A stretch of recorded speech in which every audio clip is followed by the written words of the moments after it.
Bismillahirrahmanirrahim. Assalamualaikum warahmatullahi wabarakatuh. Salam sejahtera bagi kita semua. Shalom, Om Swastiastu, Nama Budaya, Salam Kebajikan.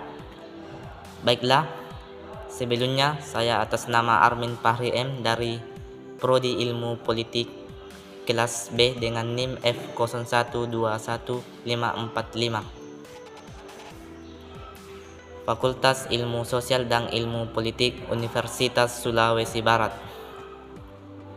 Baiklah, di sini saya akan menjelaskan tentang kepemimpinan yang ada di Indonesia.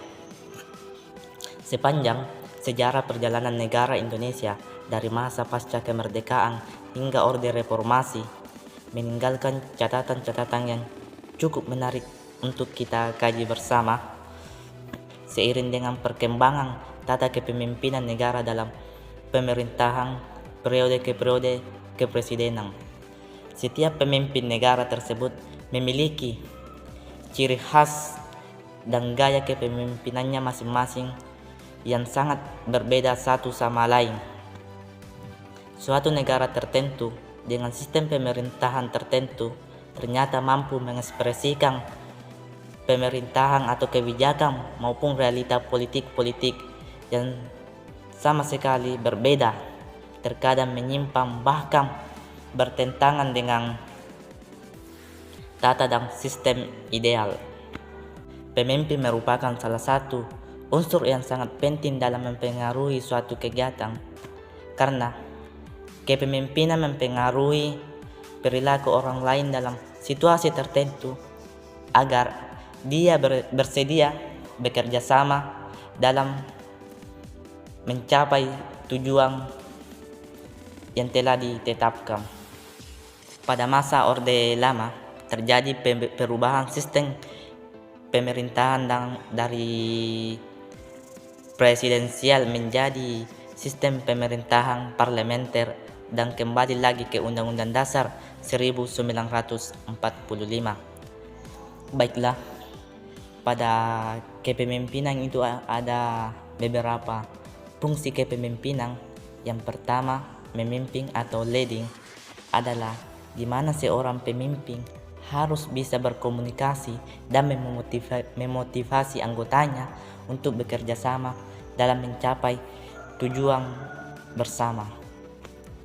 Yang kedua, merencanakan atau planning adalah bagaimana seorang pemimpin merencanakan langkah-langkah yang harus dilakukan ke depannya demi kesejahteraan suatu masyarakat. Yang ketiga, mengorganisasi atau organizing adalah mengorganisasi setelah semua perencanaan sudah diselesaikan.